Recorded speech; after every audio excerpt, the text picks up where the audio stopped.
देखो बेटा, question number 16 भी बड़ा इंटरेस्टिंग है। सर कह रहे हैं कि साहब ये आपका ग्राउंड है और ग्राउंड से 20 मीटर की हाइट पे 20 मीटर की हाइट पे एक आपके पास बॉल है जो कि m बराबर 10 kg की है।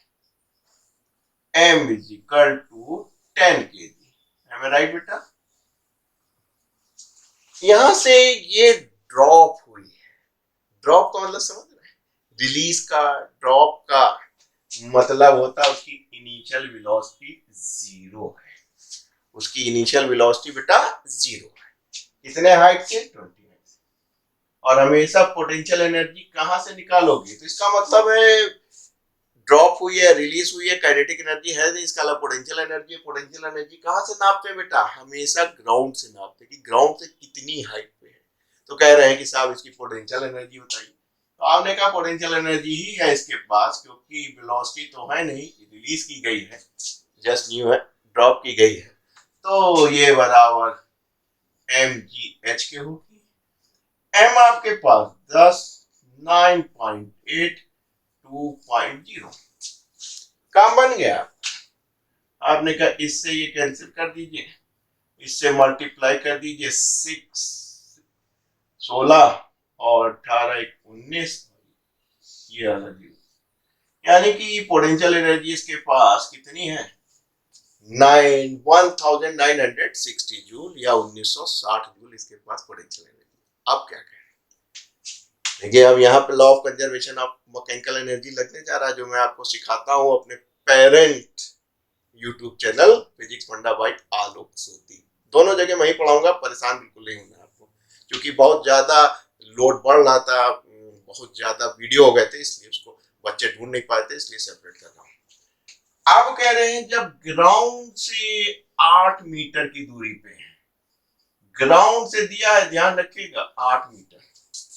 जब ग्राउंड से 8 मीटर के हाइट पे थे तो कह रहे हैं कि साहब यहाँ पे कितनी काइनेटिक एनर्जी होगी वो बता दिए। जब ग्राउंड से ऑफ हाइट है तो पोटेंशियल एनर्जी कहां से नापते हैं? ग्राउंड से। यहां से नहीं नापते हैं, आप ग्राउंड से नापते। तो ग्राउंड से उसकी हाइट कितनी है? अब आप 8 मीटर। तो आपको काम बन गया। तो आपने कहा दूसरा भी काम बन गया भाई हमारा। क्या बन गया? कि साहब हमारे पास जो टोटल एनर्जी है, law of conservation of mechanical energy कहता है कि जो टोटल एनर्जी है वो इस पॉइंट की काइनेटिक प्लस पोटेंशियल एनर्जी के बराबर होगा। इस पॉइंट पे जो भी काइनेटिक और पोटेंशियल एनर्जी होगी उसके बराबर होगी। टोटल एनर्जी कितनी है? ये है, यानी कि आपके पास इतनी है।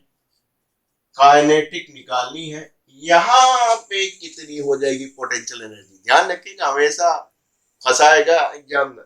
ग्राउंड से ही हाइट नापिएगा, ठीक है? अगर ऊपर से उसने दी होती तो आप क्या करते? उतनी हाइट आप इस हाइट से घटा लेते, सब्ट्रैक्ट कर लेते कि आंसर ऊपर से इतना आया है तो पोटेंशियल एनर्जी के हम तो ग्राउंड से नापेंगे, यानी 20 में से उतना घटा लेना। ठीक, आपका बन गया।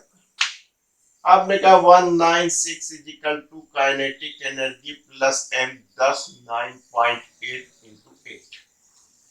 राइट?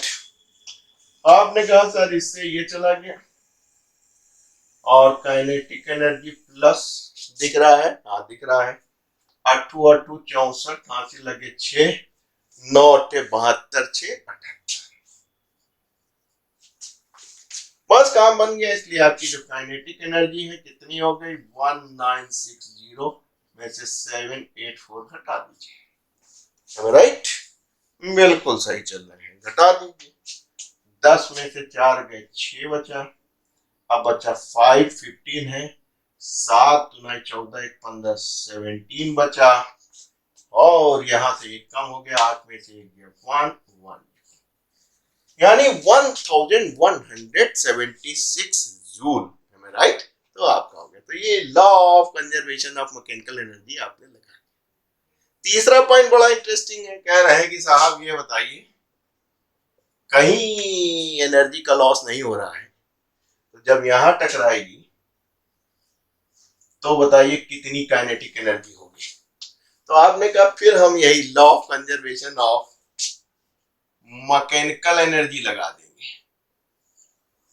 क्या लगे, टोटल एनर्जी हमेशा किसके बराबर होगी, उस पॉइंट पे काइनेटिक एंड पोटेंशियल के बराबर।